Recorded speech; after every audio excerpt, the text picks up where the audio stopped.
Hi, my name is Gerhard Schwantner and welcome to Selling Power TV. Today we are going to have an interesting conversation about sales coaching with Dave Curlin.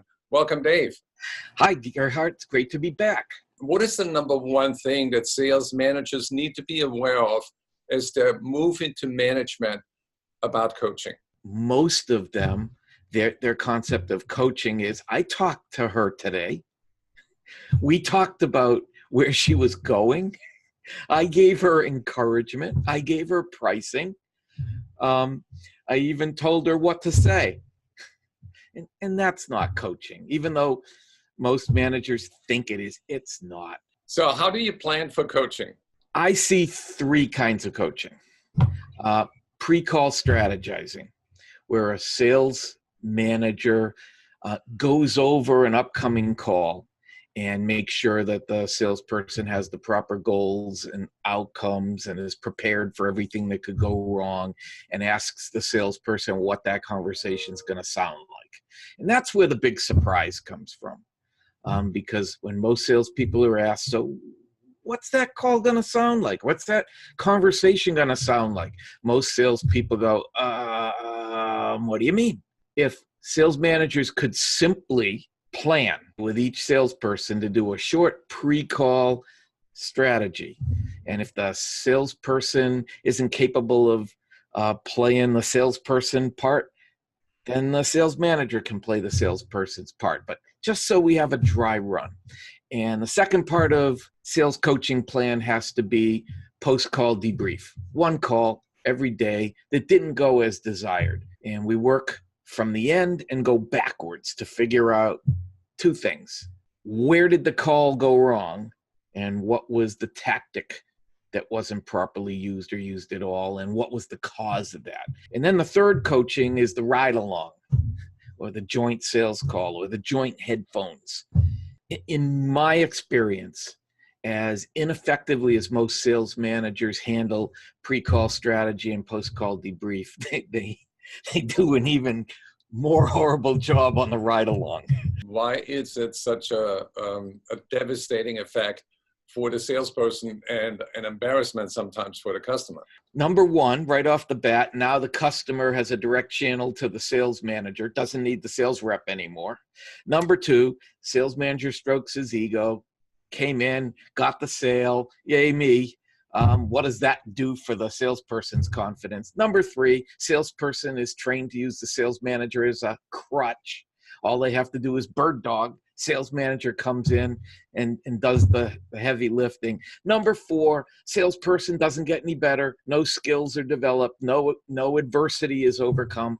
Number five, salesperson feels discouraged and demotivated because they know sitting there that they weren't holding their own to enough of a degree to keep the sales manager from jumping in. Let's do a little role play. You're the sales manager and I'm the salesperson.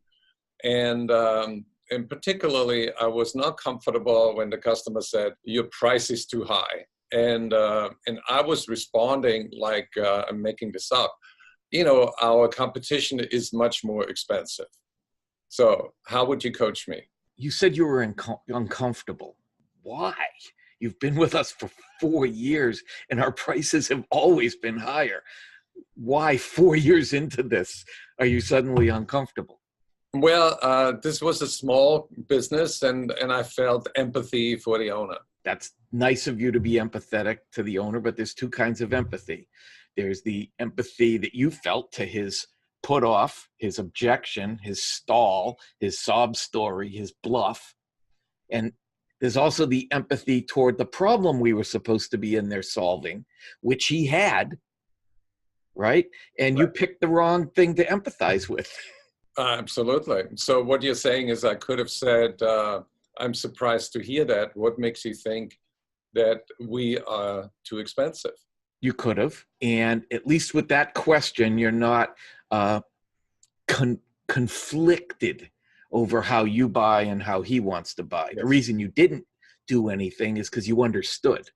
It made sense. Every single coaching interaction has to result in a lesson learned, some plan for moving forward, and some component of change so that there's improvement every time we talk. And the next time they come back, we can work on something else instead of the same thing over and over again.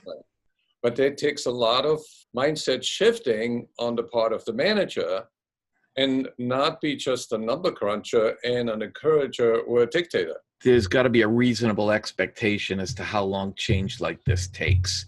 So the tactical thing, they can learn that the first time you share it with them, but their ability to do it is dependent on the mindset. If it's just a tactic and they have a mindset that supports the tactic, we can reasonably expect them to do it correctly tomorrow. But when the mindset doesn't reasonably support the tactic, it literally will be months before they can execute it, which means the coaching has to be reinforced. We're going to have to keep working on the same thing day after day after day until the mindset changes. So Dave, where can sales managers learn how to become better coaches? Oh, I am so glad you asked. Curlin runs the best freaking sales leadership training program on planet Earth. It's 2 intensive days of how to coach salespeople. It's case history intensive. We actually listen to live, actual recorded coaching conversations, 8 of them over the course of 2 days. And then we dissect them and discuss them and learn from them. And we talk about their problem children and how to coach them up. And we offer that training 3 times in 2019. It's the most unique, powerful, insightful sales leadership training anywhere.